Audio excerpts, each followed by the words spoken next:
Oke, baik ya rekan-rekan. Izin memimpin jalannya kegiatan ini pada hari ini ya. Kita akan menindaklanjuti pembelajaran tentang latsar kesiapsiagaan bela negara. Maka dari itu hari ini kita akan membahas tentang berita-berita terkini yang terjadi di Indonesia. Berita yang berkaitan tentang ancaman terhadap negara Republik Indonesia ini ya, yaitu pemecah belah bangsa. Oke, tanpa berlama-lama lagi ya.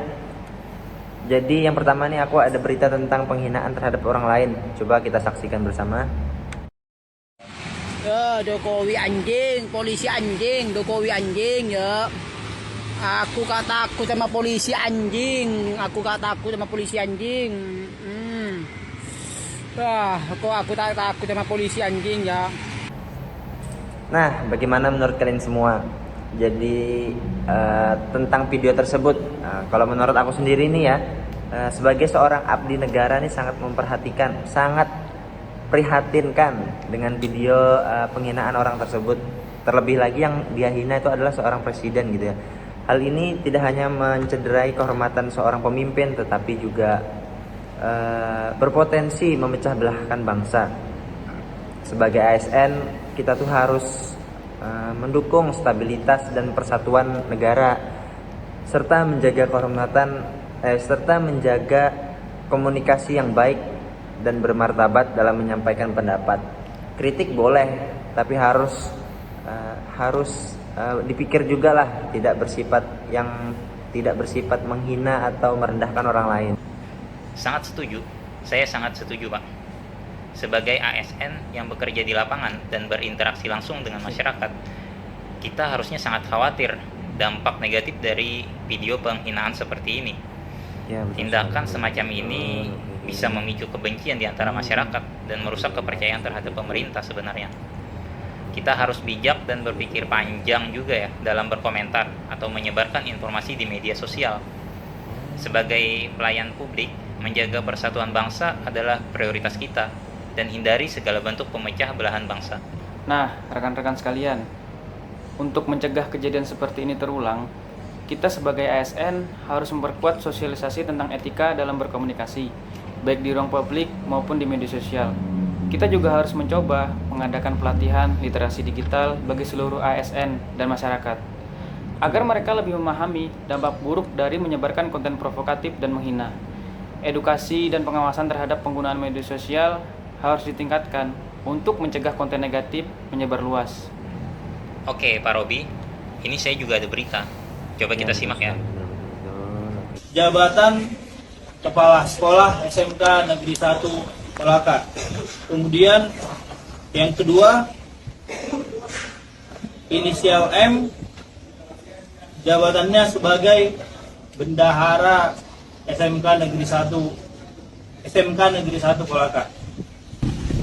Jadi hasil audit penghitungan kerugian negara atas perkara dugaan tindak pidana korupsi penyalahgunaan dana bantuan operasional sekolah pada SMK Negeri 1 Kolaka, yaitu sebesar 1.028.906.600 rupiah. Nah, gimana rekan-rekan? Ya, Sangat memprihatinkan sekali. Korupsi yang dilakukan oleh kepala sekolah dan bendahara ini adalah tindakan yang tidak hanya mencederai integritas lembaga pendidikan, tetapi juga berpotensi memecah belah bangsa sebenarnya. Sekolah adalah tempat membentuk generasi penerus yang berakhlak dan berintegritas. Ketika institusi pendidikan terlibat dalam kasus korupsi, ini bisa merusak kepercayaan masyarakat, menyebabkan hilangnya rasa hormat terhadap pendidikan itu sendiri, dan menimbulkan ketidakpercayaan antara pemerintah dan juga rakyat. Ya, betul sekali Bapak Syarif. Tindakan korupsi itu berbahaya karena dapat memicu pemecah belahan bangsa di tengah masyarakat ya, terutama dalam kepercayaan terhadap pemerintah. Saat pejabat sekolah yang harusnya menjadi contoh malah terlibat korupsi gitu ya, masyarakat akan semakin pesimis dan hilang akan kepercayaan terhadap pemerintah gitu, seperti itu.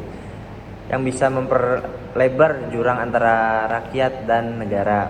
Korupsi di tingkat pendidikan ini juga memperburuk kesenjangan sosial, merusak moral generasi muda gitu ya, dan juga memicu konflik horizontal di masyarakat. Saya sangat setuju rekan-rekan. Kita sebagai ASN harus memastikan adanya penegakan hukum yang tegas terhadap pelaku korupsi untuk memberikan efek jera.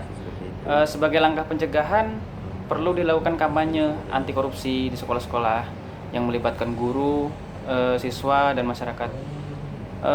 Membangun budaya integritas sejak dini di lingkungan sekolah itu sangat penting. Pencegahan itu harus dimulai dari edukasi moral dan hukum yang kuat. Sekarang giliran saya memperlihatkan video. Coba kita lihat sama-sama. Sepasang suami istri di Sukabumi, Jawa Barat ditangkap Satreskrim Polres Sukabumi Kota karena diduga menistakan agama. Sebelumnya pelaku menantang umat Islam sambil menginjak Al-Quran hingga videonya viral di media sosial.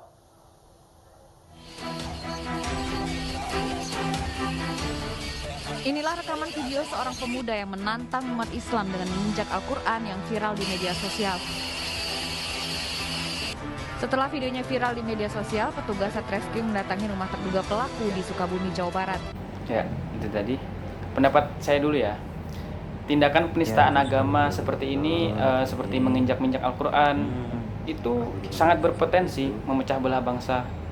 Sebagai ASN, kita menekankan bahwa tindakan provokatif semacam ini tidak hanya melukai perasaan umat Islam, tetapi juga mengecam kerukunan antar umat beragama.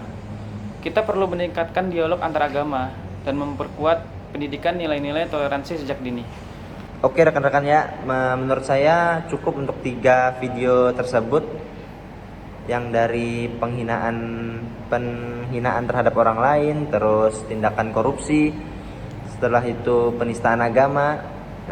Ketiga itu sudah termasuk ke dalam ke dalam ancaman di dalam bangsa kita, yaitu pemecah belah bangsa. Jadi menurut saya cukupkan untuk hari ini. Semoga kita semua menjadi salah satu orang yang memperkuat dan memperkokoh dan juga mempersatukan bangsa ya. Oke, saya akhiri dengan Wassalamualaikum warahmatullahi wabarakatuh.